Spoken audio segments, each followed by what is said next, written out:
Mommispace, a place where you can remember who you are in the midst of it all. This podcast gives moms of all stages a voice to share their experiences and the truth that there is no right way to mom. A stranger holds my hand and I'm living in a land of prayers from people I don't know.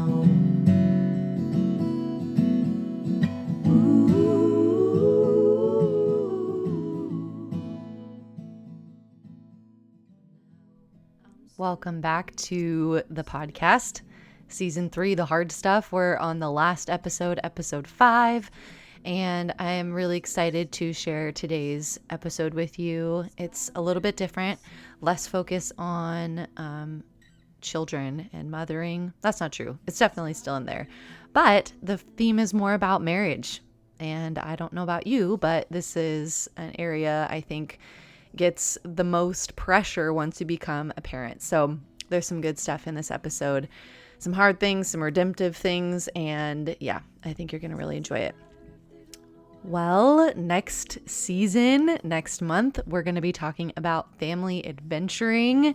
So I've been following a lot of fun accounts on Instagram. I don't know about you, but I've seen this like massive increase in these families renovating buses or RVs and then traveling the States or the world even. And I was so inspired by it and thought, hey, that might be a fun thing to talk about, especially coming out of this kind of heavier season. So be sure to stay tuned for that. I'll also have another bonus episode for you coming up soon. So keep your eyes out for that. Those have been kind of selfishly like a fun thing for me because typically I'm interviewing a mama who is also a singer-songwriter or a musician, just as encouragement for myself, but I hope it does the same for you. Just a couple things. If you are not following yet on Instagram, be sure to check out Mommispace. I'm always on there posting stories or, engaging there. I know I say this every week, but I love connecting with new people. So be sure to hit me up there. I love connection. And let's see, is there anything else? A new song coming up too with the new season. So keep an eye out for that. And yeah, all right, without further ado, here we go. Episode 5.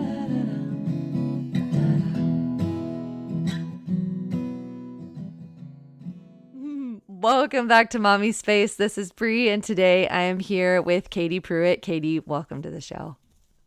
Thanks for having me. Yes. Katie and I go back. We were worship team buddies at the same church a couple years ago, or maybe it's more like been like four years ago, right? 2015. Yep. Something like that. Yep. Yeah. Craisy. Anyways, yeah. She was always such a joy to be around. I just remember laughing a lot with you, which is really sweet. And I like making worship funny. Yeah. It definitely, it was good times for sure. So yeah. I knew Katie and her family when they were living in Southern California, and they're no longer in Southern California. But Katie's been so gracious as to share her mothering journey and even marriage journey and what that's looked like over the past couple years. And yeah, I'm just so excited to dive in. But first, why don't you go ahead and share a little bit about yourself and your fam, where you guys are located and that good stuff. And then we'll dive in. All right. Well, I have been married for almost 20 years in July. Wow. And I'm a homeschool mom of 2 girls. I have Trinity, who's 15, and Eden, that is 10. Like I said, I'm a homeschool mom, but I also work a part-time job outside of the home, and juggling those two is pretty crazy. Yeah. We moved out to Columbia, Tennessee in 2016, I want to say, and we love it here. I think Tennessee has been that place that has drawn us back. Every time that we would come back to visit, we lived here from 2005 to 2010, and moved away and just missed it. Hmm. I think the whole time we missed it. So when the opportunity came to get back here, we jumped at it. And our neighbors, Bree, our neighbors are cows, Oh my horses, gosh. donkeys, mules, guinea hens, chickens, some dogs, and a whole Oh. lot of cats. Oh, that's so cool. And a few cool, really cool human beings too. So yeah. Yeah. That's So amazing. Wow. that's us. Love it. Um, okay, well, I like to start by asking your story of your journey into motherhood. What did that look like for you guys? Were you trying to get pregnant? Was it hard getting pregnant? That kind of stuff. And then we'll kind of dive into more of your area of quote unquote the hard stuff in your life in the past couple years. But start with your story of your journey into motherhood. Okay, so when Matt and I got married, we had said we'll wait 6 years. And then after about 3 years, we just started thinking, do we really want kids? At the time that we were thinking this, we were going to a church, and our pastors were actually really good friends of ours, former youth pastors of ours.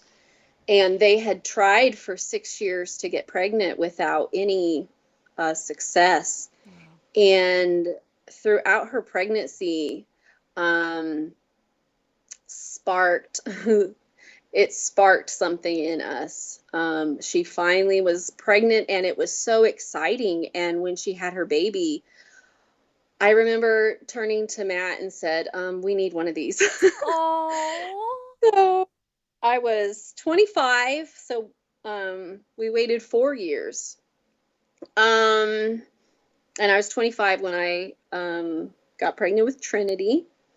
And it was a pretty basic, not complicated pregnancy, but just before my due date, I had an ultrasound. I hadn't had an ultrasound in a while, and they found that she was frank breech, which means butt first.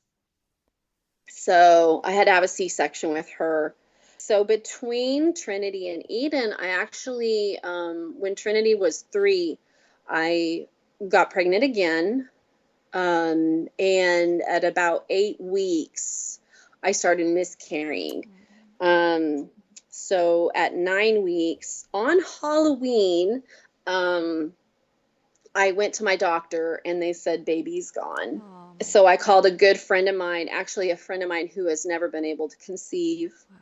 And she sacrificially came and sat with me in my home, and brought caramels, and we watched What Lies Beneath that night. And it was the most peaceful Halloween I have ever had in my life. Wow. It's kind of crazy how God just brought peace through that. Wow. And then a few months later, I got the okay to go ahead and try again. And we really never had any problems conceiving, and I'm really grateful for that. And then so I got pregnant with Eden. And I was 30 by that time, and it was a little bit more complicated only because I had sciatica throughout my pregnancy. So from, I think, April to August, I was in a lot of pain, going to the chiropractor. Wow. And just trying to ease that pain somehow. And it's a lot of pain. Yeah. And then she was born 9 days late. Like, come on, kid. So stubborn, so stubborn. But I was able to have a VBAC with her, vaginal after cesarean. So that recovery time was so amazing. Yeah. Wow. And Eden was, I was in labor with her for 43 hours. Oh my gosh. That's intense. That's pretty cool that you had kind of both experiences even. Like, that's kind of neat. Yeah. Wow. Okay. So I you reached out to me originally when I kind of talked about doing this season on the hard stuff. And we're super vulnerable and sharing, like, hey, I'd love to share my marriage journey and how it's been in the past couple years. And I thought it was really amazing. And thankfully had an opening come up, and I was like, yes, we need to have your story on here. So yeah, like what do you want to share with us? Yeah, just take it away, dive in. Take it away. Well, I want to share a bit about being a spouse to an addict and how I've come about to my own healing and realized that I have things to work on. And it's been a journey to get from a place of blame to a place of realizing, hey, I'm a broken person too. So I would really like to talk about that and just our journey through all of that. Do it. So 7 years ago, my husband called me upset, crying, and he was telling me that his relationship with God was just on the fritz, non-existent. I didn't really know what was going on with him. And about a year later, I found out a little bit more about an addiction issue my husband was having. And I went into a tailspin at that time. And over the next 5 years, I would slowly go insane. Insanity was my life. I snooped on my husband. I would get onto his phone and see what he was doing. I was skeptical of everything he did. I became obsessed with trying to control him, basically, and became extremely codependent. At the same time, as a mom, I checked out. I really did. I spent time just hiding away from everyone, and that included my girls. And I was always in my own head, thinking about, obsessing about things, crying about things. And I felt like I had no room for my girls. And the crazy thing is years later, I apologized for that. Even last year, apologized for that as my healing has come and realizing that. And the amazing thing is my girls are like, what are you even talking about, Mom? Like, we did not even realize you were checked out. We didn't realize you were, having those problems. And I have no idea how they could not see that I was insane, but I just think that's the grace of God that he kept them. And I know that on the outside, I was looking like I had it together. I would look like an attentive mom, but I was pretty broken.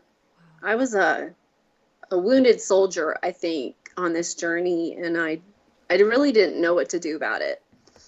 And I didn't have any tools to use to help me not to be insane. And I tried Christian recovery groups, and I think those groups are pretty amazing on their own, but I think our specific issue, especially because of the addiction, and it was an active addiction, that it wasn't going to cut it,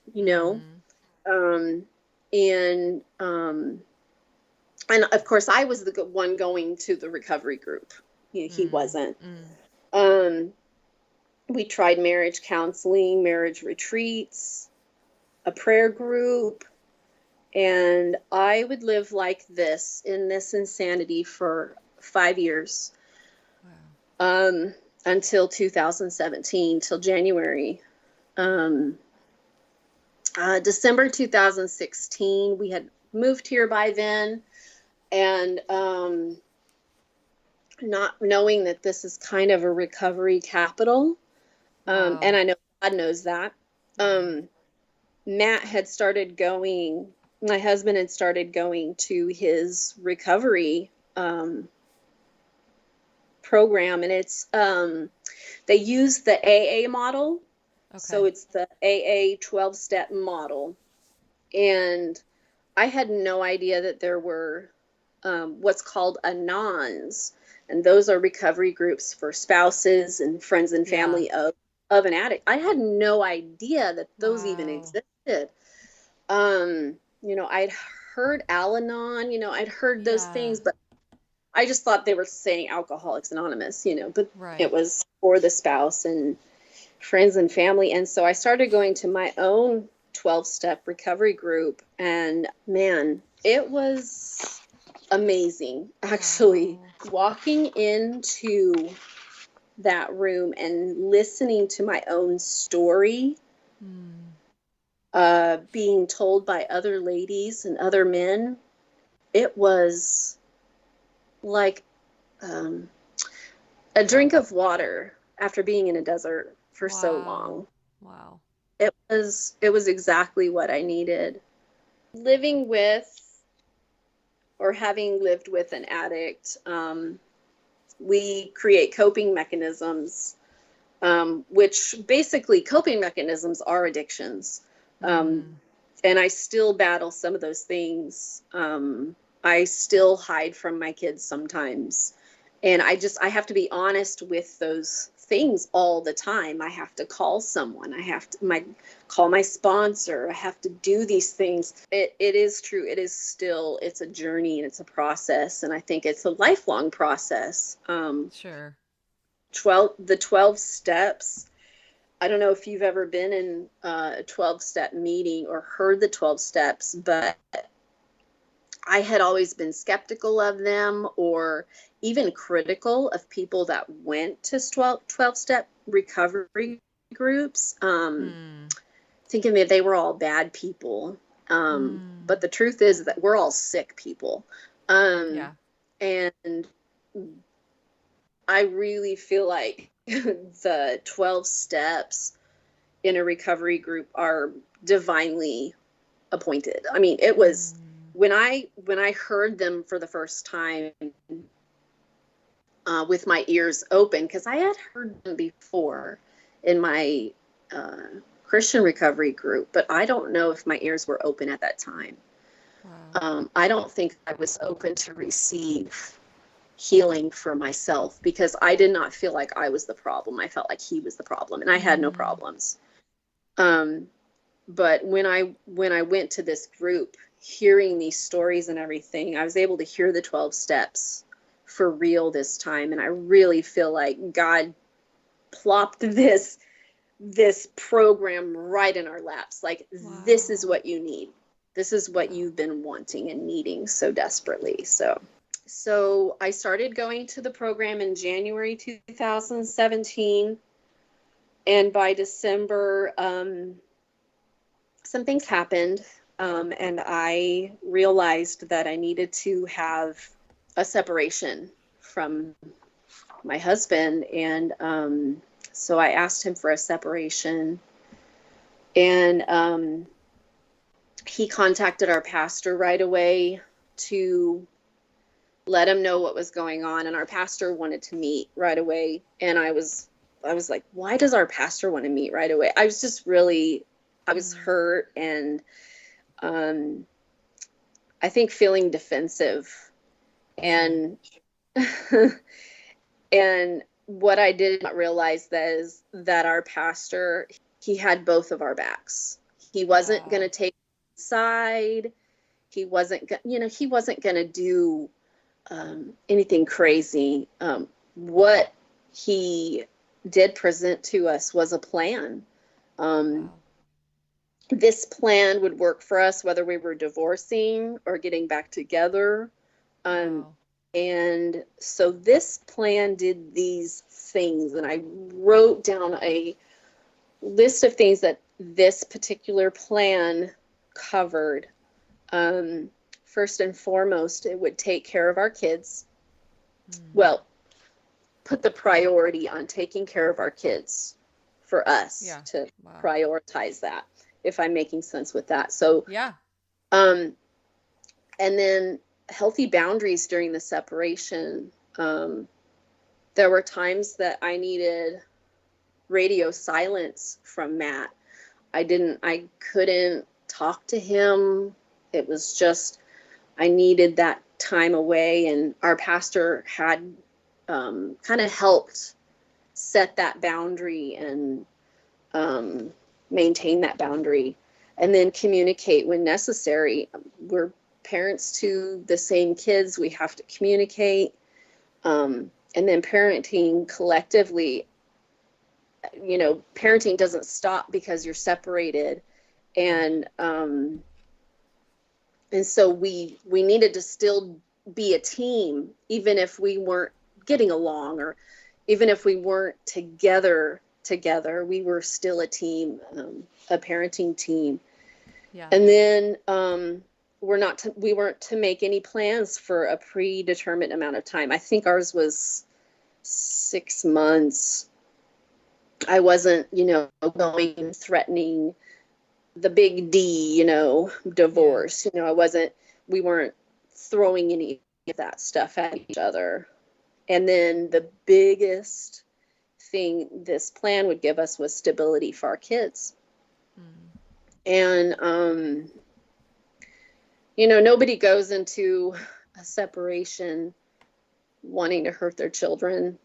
And I think that is what caused me to sit on my hands for a long time, because I think I had reasons to separate long before I did, but I was so afraid to, and I didn't have this type of,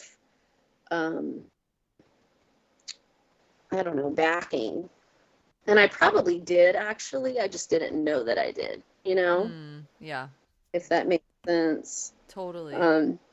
But I needed the separation for my health. I needed it for my mental health, my emotional health, my spiritual health. And, but stability for our kids was the biggest priority. So how our separation looked was our kids would stay in our home, and Matt and I were the ones that would leave. Wow. When it was our time to be gone, and the other would stay, and then we would swap. Wow. So Matt and I were the ones bouncing in and out of the house, which was really hard. It was really hard to leave. It was really hard to live in somebody else's house. Wow. It sucked. It was not fun. And I don't think it's supposed to be good and wonderful or a good time. It was awful. And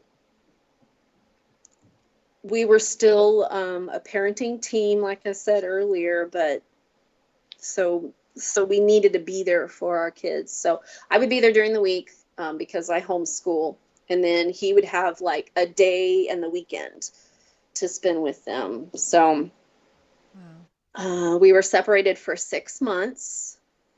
And in those 6 months, Matt, he just dove into his recovery. I watched the man like dive in to recovery. He was admitting things, telling our small group things that I didn't ask him to tell them. His parents, and just being honest and being open and sharing everything and not letting anything be in the dark anymore. And I watched it in amazement, because I had lost hope. I just lost hope that there was any hope of recovery. There was any hope of restoration. I didn't think there was any hope at all. It was just hopeless. And so as I just watched this from a distance, I had this newfound respect for him.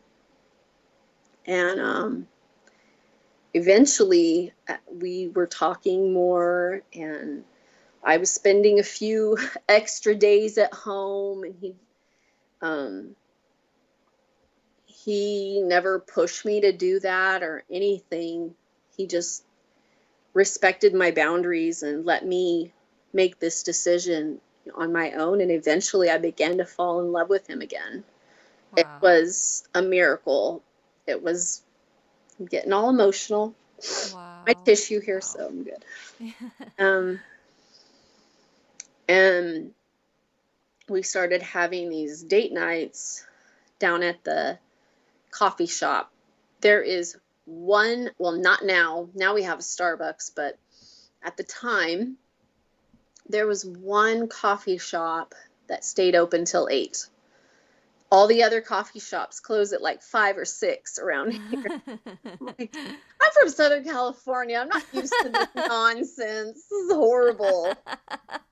So we would eat and then like rush out to go to our, to like at 7 o'clock, you know, to go to Wow. our one coffee shop. So we started having these little date nights, you know, nothing crazy, nothing super expensive. And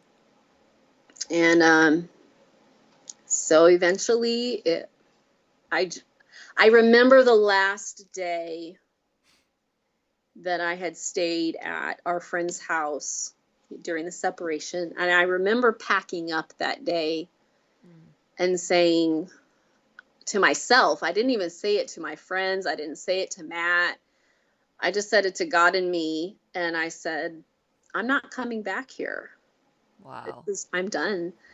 And I knew Matt was ready for me to come home, you know, and I knew it was time to come home. So I packed up all my stuff, made sure I had everything, and said bye to my friends. And of course, it wasn't the last time I've seen them. You know, I go to church with them. Sure. But yeah, I never went back. And Wow. we kind of had an in-home a little bit separation for a little bit of time, but that didn't last too long. God had just restored our marriage and Wow. actually changed it, really, Wow. because I can say that I'm married to a new man. I'm not. Wow. And I hope you can say the same about me. But Wow. yeah. That's incredible. Yeah. It's really actually quite refreshing to hear just I mean, even you breaking it all down and like what it actually looked like. I think that's so refreshing to hear, because there may be some people who are maybe in a similar situation or feeling like they need to take that step or whatever it is. But Mm-hmm. even just like feeling that, like, or hearing those like practical ways that you like you were talking about prioritizing your children, but also prioritizing yourselves and like making sure you're tending to yourselves, because really like that's where it starts, right? Like if we're not Yeah. tending to ourselves, like we're depending on someone else to fill that space, and we can't expect that from another person. Yeah. Like that's, you know, and so I'm so appreciative of you sharing that and even the details of it. I think it's really good for us to hear that. I wonder, like, what were some ways that you were taking care of your heart in the midst of what you were going through, and how you're kind of working through it even in the aftermath? Mm-hmm. When I first went to my recovery meeting, oh goodness. Well, let me go here. Hold on Yeah, a second. you're good. Do it. You're good. Hold on a second. I'm in the wrong place. Do, do, do, do. No, you're totally Holy fine. cow. I might not have answered that question right. Oh, well. I will talk from my heart. How about that? Do it. Um, so I can tell you a little bit more like how I was doing inside throughout these 7 long years, and how that's evolved. Yeah. Because to be honest, at first, especially, I didn't take care of my heart for a long time. Um, when I even tried to, I didn't have any sense of boundaries. And so I just built walls up. And I know that it was to protect myself. I know that there was reason to, but building walls is never a good thing. But I really didn't know what else to do. I'd given up hope, like I said, and I just felt like there was no way out. Nothing would ever change. And I'm so grateful that I was wrong. Mm. And I tried, though. I really tried to take care of myself and have self-care. One of the self-care things I did is I went to this intimate prayer group each week with 3 wonderful ladies that you know. Mm. And Jamie, Kiki, and Jen. Kiki's Yay. my nickname for Kira. Aw. Um, That's so funny. I've had Jamie and Kira and Kira, on this podcast too. need to That's have really Jen. cool. I need to have Jen Yes, now. you That's right. do. Oh. And I was able to pour out my heart to them, my hurts, my frustrations. I was able to be super honest with them. Mm. And I would not have survived as long as I did if it wasn't for them. And then when I think the next thing that I was able to do for my heart was go to that first recovery meeting.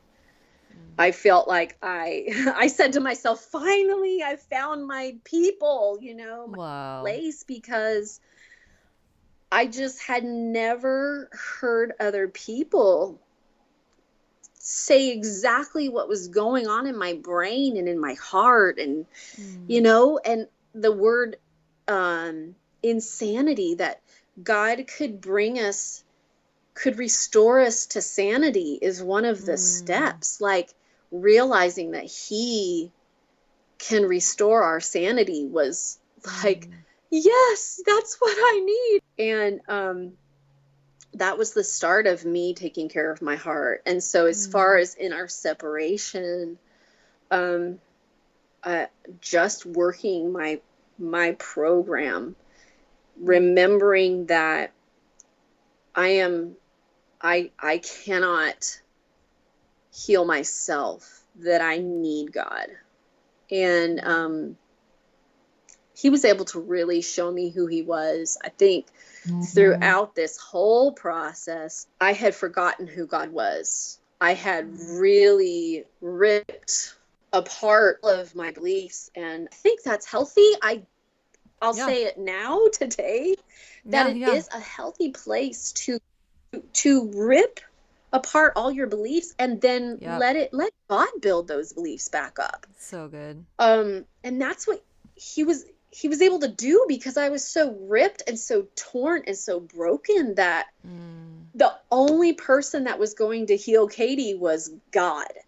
And so he had to come and show his goodness to me. And he did, man, in such crazy ways I didn't even know were possible. And so learning how to trust God again was part of me taking care of my heart. And looking to God and saying, you are good. Wow. So that's amazing. Wow. And where are you at now? Like, how are you kind of maintaining? Because we know, at least for me, learning those tools is so huge. But if I don't keep up with it, it's so easy, right, to slip. I'm not saying this is what you do. I'm speaking from experience. It's so easy for me to just slip back in, and I'm like, oh, I haven't asked my heart how it's doing, or done whatever I normally do to check in with myself for 2 weeks. Gosh. Yikes, But what are some things that you do, and give us your advice. So this week, since I have said, yes, I'm gonna be on this podcast, I have had the worst week I've had in a while. Wow. And it wasn't anything that anybody else did it was just partially hormones, I'm sure. But man, such negative thoughts, negative feelings. And I did not use my tools. I did not call anybody to talk to anybody about any of it. One thing that I did right this week, oh my gosh, was I was in the car, and it was a couple of days ago, and I just started feeling all these negative and like just ugly feelings. And I remembered we were talking a couple of weeks ago at my small group, my church small group, about meditation and how meditation has been this ugly thing, like Eastern meditation kind of stuff, like in the church, sometimes it's looked down on. But in Psalms chapter 1, he says he meditates on God's word day and night. And so on God's law. And so I remembered us talking about meditating is not to shut your mind off of everything. It's actually to think and focus on one solid thing. And so I started to focus on some verses that I had memorized when I was 15 and I was going through a really hard time with my church. Our church was splitting and it was ugly. It was horrible. And God gave me Isaiah 40:28 through 31. And dang it if this isn't going to make me cry. Okay. Whew, I can get through this. But it's, have you not known, have you not heard, the everlasting God, the Lord, the creator of the ends of the earth faints not, neither is he weary. There is no searching of his understanding. He gives power to the weak, and to those who have no might he increases strength. Even the youth will faint and be weary, and young men will utterly fall. But those who wait upon the Lord will renew their strength. They will mount up with wings like eagles. They will run and not be weary, and they will walk and not faint. And so I just quoted that. Amen. Amen. Yes. Oh, it's such a good one. Wow. And I just quoted that to myself and reminded myself of what we do when we wait on God. You know, that we don't have to be living in our crazy fears. I know fear is a big one for me. And so I battle that and I fight it, though. I'm going to fight my fears because I know who my dad is. So, yeah. Wow. That's so good. Oh, yeah, that's so good. And I even love just you saying like this week was hard. Like I think that's really is something we need to remember too, is you got to like be honest with yourself and like just be okay, like that it's not okay sometimes. And yeah. I don't know, it's interesting too that it, you know, once you said yes to being on the podcast, you felt some like pushback, even like sounds like spiritually and stuff. And I feel like sometimes that's when you know like you're doing something right. Like, oh, if you're feeling pushback, that probably means you're like pressing into an area that is like good and like whatever. I don't know. Just a little side note. It's so good. Yeah. Because I want other people and moms who are struggling through this to know like there's hope on the other side, you know? Yeah. And also that's that we're all messed up and we're all gonna mess up. Yeah. You know? Yeah. Wow. Okay. Well, I have a couple more questions before we kind of wrap it up. And the first one is, have you experienced mom guilt? And if so, what are some things that you do to overcome it? Yes. A big, gigantic yes. A whole lot of it. I still struggle with mom guilt, but I think it's more shamed based than anything. And like, so I think it's more comparison and thinking that I have to be as good as someone else. And probably, honestly, that person feels, man, I need to be better, because we all just Yeah. think So that true. we're not good enough. And so, yeah, we start shoulding Yeah. all over ourselves. And I think how I combat it is I see the areas that I need to like improve. Um, if there's true improvement that needs to be made, like I can do something about those things. Mm-hmm. Like I can be more present. So good. But I also don't beat myself up when I have to take time for me, when I do Yeah. have to get outside. Like I love being outdoors. So Mm-hmm. my kind of therapy is being outside in the sunshine. Mm. Okay, so my last question for you is, what is the legacy that you want to leave for your girls? I want, and this comes from an experience a friend of ours just had with her dad. He just died, and his legacy has been just so amazing. And so Matt and I have really actually started thinking and talking about this. So I want to show the love of Christ through my example, like even when I'm messing up. And I want my girls to know what the love of God actually looks like and feels like through me. My parents have left that with me, and I'm so grateful for that. They were able to live their Christian life and um, not be fake about it.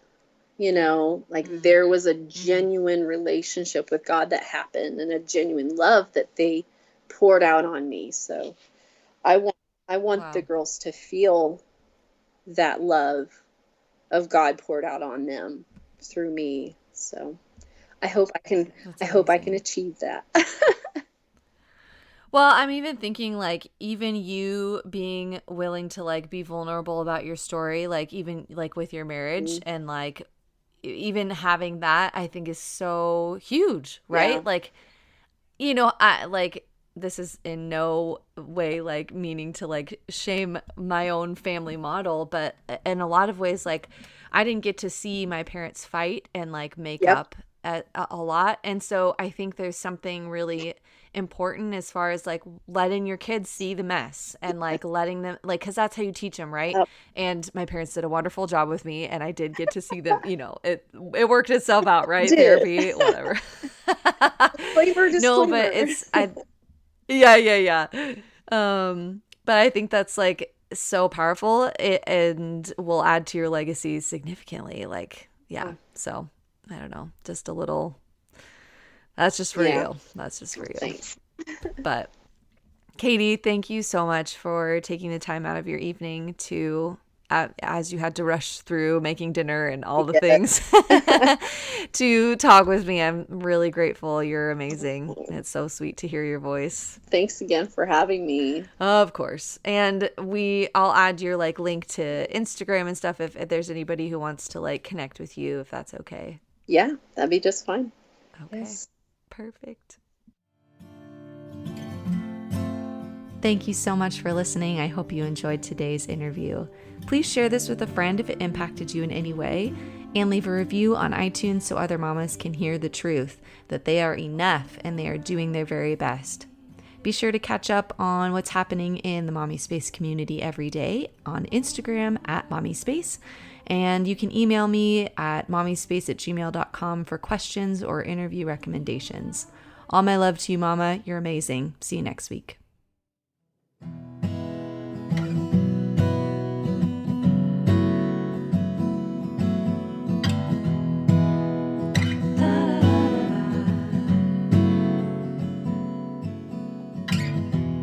Blue skies, the mother again. Those rain clouds kissed pink are running away, running away. A stranger holds my hand and I'm living in the land of prayers from people I don't know.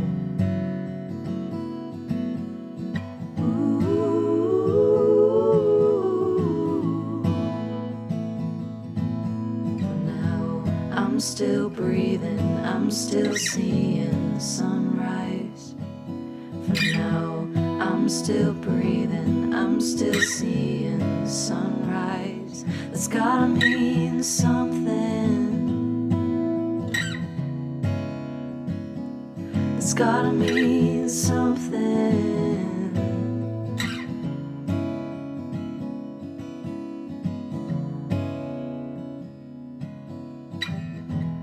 Give me a friend to call.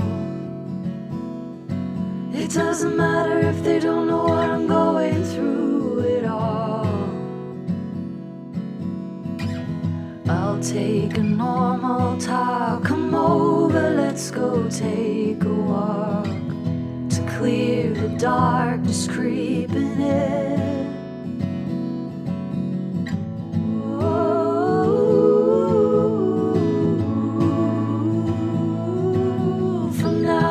I'm still breathing, I'm still seeing the sunrise. For now, I'm still breathing, I'm still seeing the sunrise. That's gotta mean something. It's gotta mean something.